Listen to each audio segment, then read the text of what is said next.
We're talking about Call of Duty Modern Warfare 3, everybody. Yeah! Microsoft showed part of the game today, but of course we've got a G4 exclusive with the battle in New York City.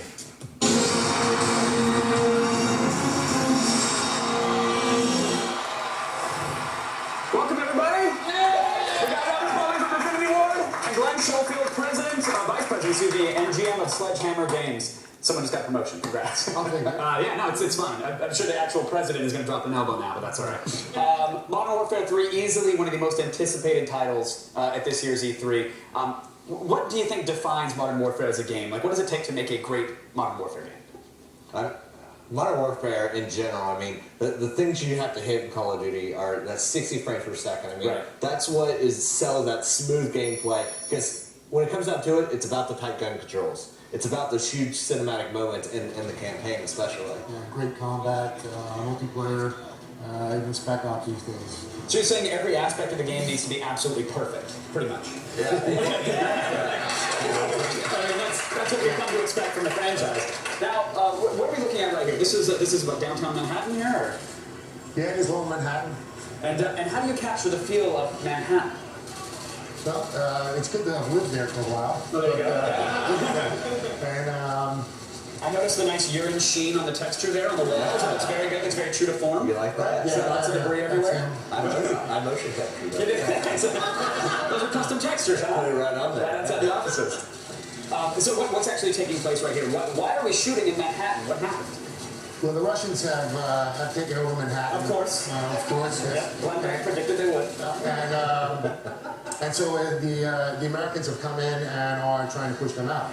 Yeah, you got to think that this picks up right after Modern Warfare 2. So if you remember at the end of the game, the state of the world has changed. DC is burning. Task Force 141 is either dead or on the run. And now we're picking up after that. The conflict has expanded up the Eastern Seaboard. And that's what you're seeing here. What I love about this is it's taking those huge moments and it's now in the major cities. I mean, we're not fighting on the outskirts. We're not fighting in the undescript desert locations anymore. Right, we know exactly where we are. Yeah. And there's a Wetzel's Pretzel around the corner, which we can probably explore as well.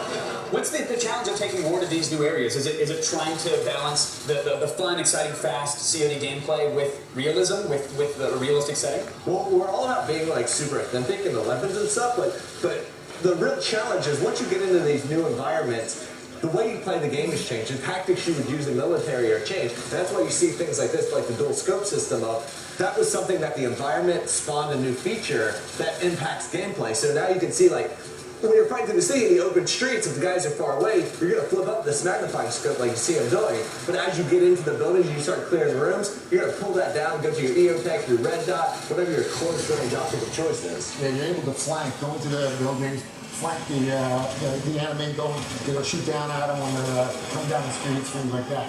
So you have to choose where you want to go, how you want to go. And that doesn't seem fair exactly. The enemy's rolling up in an Apache, and you've got a fire hydrant to take cover. That doesn't exactly seem right. Well, you're Delta, you know. you may do.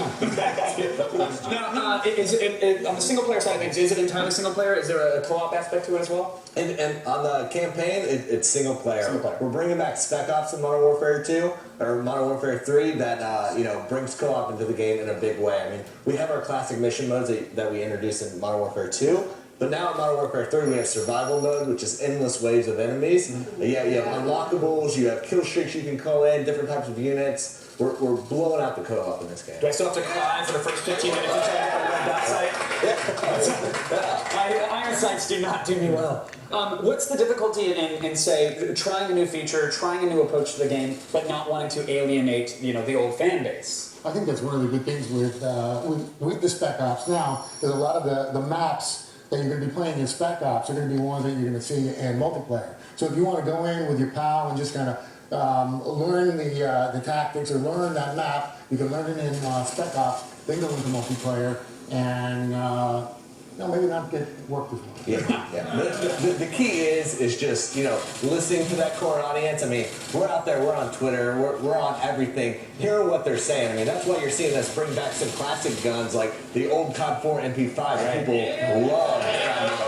So we're bringing that back, we're updating it visually, and then, advancing and listening to watching how our players play the game and innovating on the gameplay with stuff like the dual scope system or the XM25 that you'll see here in a bit. Are you? You're not listening to any gamers on MySpace, right? I'm saying you could transition them over to something else. That guy's not doing any work.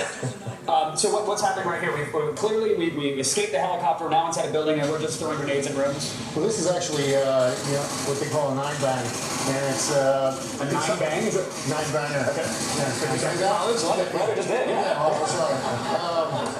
Yeah, this is some of the stuff that we found out that they really do use. They've got this, or any of the Spec Ops guys do use. So that's one of the things that we try to get is make sure that we're using stuff that they are really using or about to use. So they don't use a flashbang anymore. They use a 9-bang.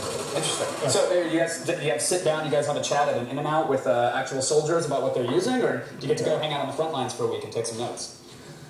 Well, I haven't done the front lines yet, but I have been down at some of the Marine bases and things like that. In-N-Out, we'll have to try that. Yeah, a little burger and talk about 9-bang. Yeah. Now you mentioned that you brought the one of the guns back, and of course it's glossied up. It looks a little nicer. What other improvements to like the core engine can we look forward to? Animation systems, AI.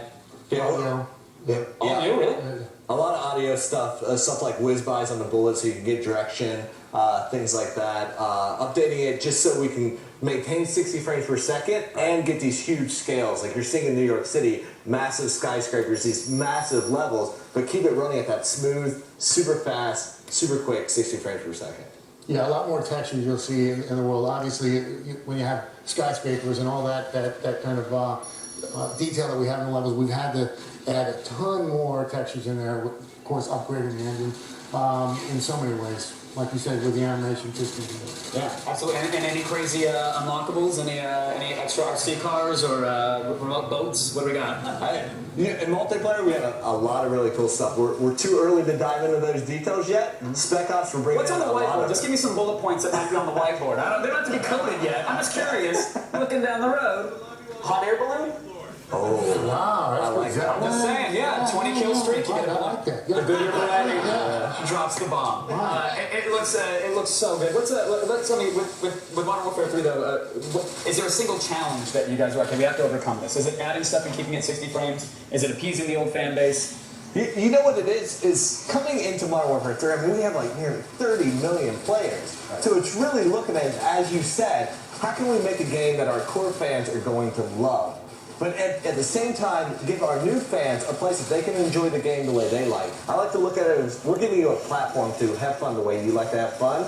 And let's give our players the place to do it. You have your co-op and Spec Ops, you have your cinematic single player, and multiplayer, we're doing a lot of things to really allow you to customize the game and have fun the way you want to have it. It's really something for everyone. We need so many people playing the game. We do have to bring so much to it. Are the good guys going to win? Who knows? I just want to know that we can save the world. That's Call of Duty. The good guy always dies. Oh, yeah, of course he does. I love it. You guys, thank you so much. You're going to stick around. We're actually going to put Modern Warfare 3 on pause. But don't worry, we're going to have more for you in just a moment. Even more. Morgan, take it away. All right, right after this show, we are going to go live to the Los Angeles